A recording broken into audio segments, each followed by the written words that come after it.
So we've all seen the new releases from Rolex at the Watches and Wonders last week. How has that affected the market? How has it affected the watches that you guys have bought and are looking to buy? Let's dig a bit deeper. So let's talk about a few of the discontinued models. Let's talk about some of the models that people don't really talk about. The Milgauss, for example. The Milgauss had two dial combinations, the black and the blue. Discontinued model now. Most people out there will have been holding that watch and wearing it as their daily. We've been getting so many calls of people trying to sell their Rolex Milgauss to us. And what you guys need to understand out there is, it is a nice watch. It is, you know, I can't say because I don't believe it.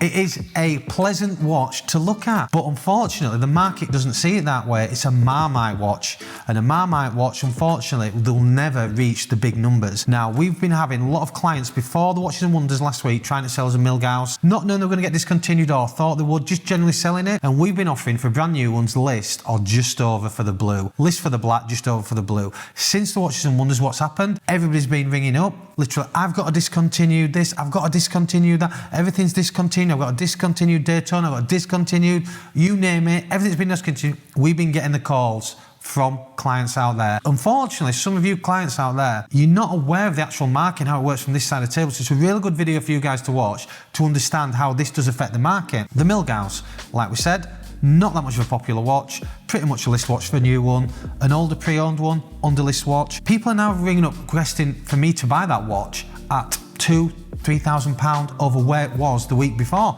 and they ain't going to sell. No dealer's going to stock it, and you aren't going to achieve that price online. The reason is because it's not a very popular model. If it was one of the hyped ones like the Daytonas, obviously, you know, they're riding on the back of the actual discontinuation. The Milgauss, no. So if you're sensible, if you're holding that watch, you definitely want to sell it. If you sell it for pretty much what price they were before the discontinuation, you're going to sell it straight away. A little bit more, you're going to sell it straight away. If you're asking silly numbers, you're just not going to sell it. So it's worth bearing in mind, for you guys that have been holding out there for other watches that we're going to cover in this video, you need to be thinking about, do I actually want to sell it, or am I going to have to hold for another 6 to 12 months? Because that is what you are actually going to have to do. What happens when anything gets discontinued in the Rolex world is people suddenly think it's going to be worth 20, 30, 40% more. They are worth more, and certain models are worth a little bit more, but not all models are going to be like that. So you have to bear in mind, do you actually want to sell that watch? If so, sell it at the market price it was before discontinuation, or a little bit more. You're going to sell it straight away. You'll sell it to a dealer, or you sell it, you know, yourself on Chrono, eBay, or wherever you want to do, which we don't advise anyway, because you've got to protect yourself. So find a trusted dealer like me and then sell it to us. So you've got to bear in mind that this market, when anything gets discontinued, will suddenly,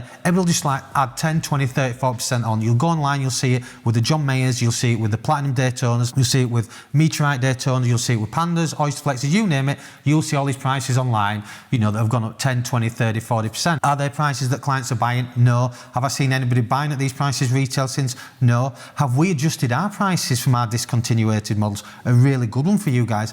No, we haven't. We've not put one of our watches up that has been discontinued. And why is that? And I'll tell you why it is, because we are well schooled in the marketplace. There's no reason, yes, it's discontinued, yes, you can't get it anymore. Has it suddenly gone up to a point where someone's going to pay 30% more the following day? No. No, they're not. They're not going to pay that price. You've got to remember that that watch was ready available before it was discontinued at a cheaper price. Is it worth more? Yes. Is it worth a lot more? Not yet. Over time? Yes. So just bear that in mind when you're looking at these watches. Look at the dealers. Some dealers have gone out there straight away and they've added ridiculous amounts of numbers to their watches, hoping that you guys get bought into it. The morning of the actual discontinuation is the best time to sell a watch at a peak price, because it's been discontinued. It's a bit of a hype, find a missing out mentality. But we've been in this game long enough to understand how the market goes. They will go up in price online, whether they sell or not is another subject. Then they recede back, which we've started to see over the last few days. Once they get to a level in the market and actually stop, which is probably just where they were before or just above that, then they will start to slowly rise again. And then that's the time that you guys should be buying,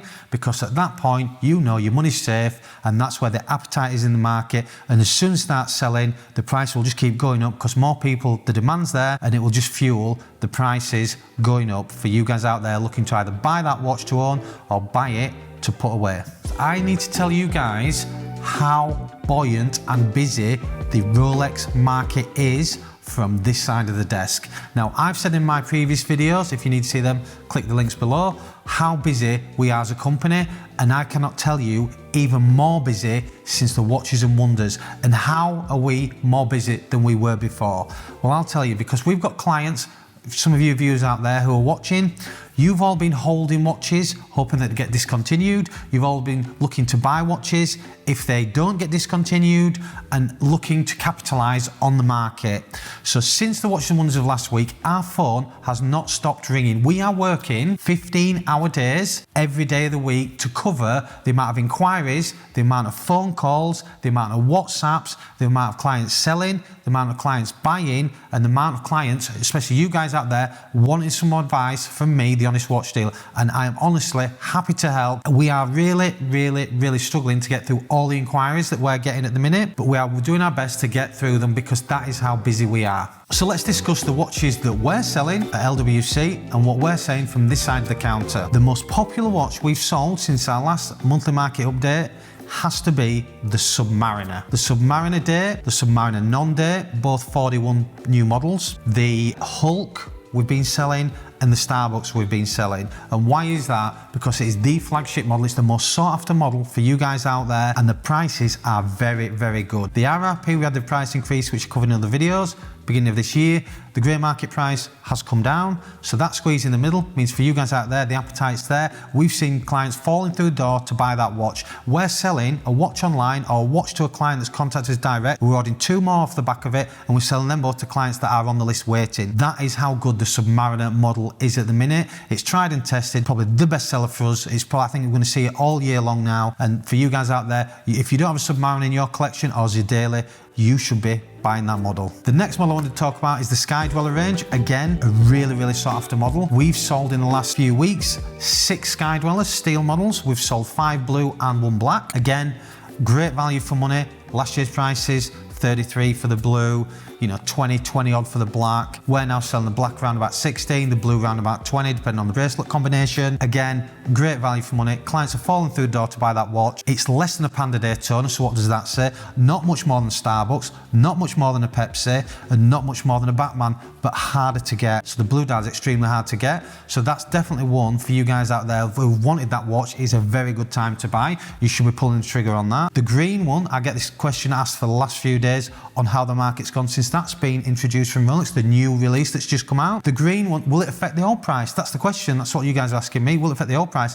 My answer is no. You can't even get that blue dial. That blue dial is such a hard watch to get in the Sky Dweller range. It's not going to change the prices, because when the green one comes out, which it will do, 3 months after the releases, that's when we start seeing them on the market. They're very hard to get anyway, so obviously they're going to be slow before it starts to creep into the market. When it hits the market, it's not going to be saturated because, again, they're hard to get. So when it hits the market, what price is that going to be? 25, 30 plus, maybe a bit more for the green. Are you guys going to go, well, actually, I value the blue dial £20,000 and I value the green dial £10,000 more on the market. Am I going to pull a trigger on the blue or the green? What are you going to do? You're going to pull a trigger on the blue, aren't you? Because the green, until you've seen how that settles in the market, which a lot of people will do, the smart people will do, that's what we'd advise you do. Wait while it's being released and then wait until the market settles, then buy. Then certainly, that green one is one to buy if it's just over the blue in the market price. If not, wait till it settles, then pull the trigger. So another range that I want to talk about that's extremely popular and that you guys have definitely been pulling trigger on is the Oysterflex Daytona range. The Ghost, probably the best seller out of the range, if I'm honest with you. Stealth Wealth, discussed this in other videos. Unbelievable daily or even a weekend or evening watch. The Yellow Gold range, we've got obviously the Paul Newman, and we've got the Pikachu.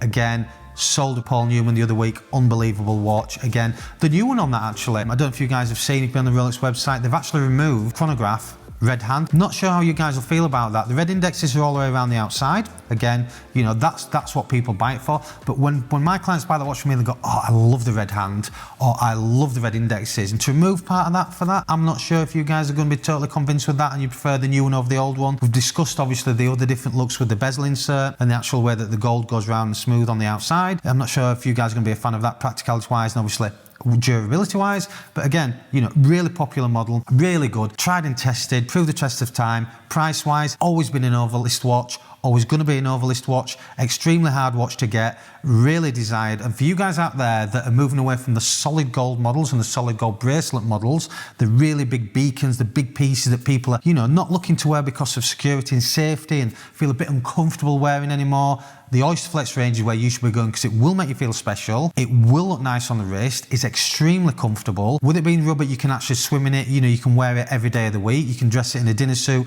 or you can actually wear it to go to work. And also, you do actually believe that you are wearing something special special. And for me, and value for money, and your money being safe, which they are, we can't sell enough of this model. You guys should be pulling the trigger, and I'd happily have a cabinet full of Oysterflex Daytonas any day of the week. So I'd love to know what you guys think. I'd love to know what you think about the new releases, the discontinuations. Are you going to pull the trigger?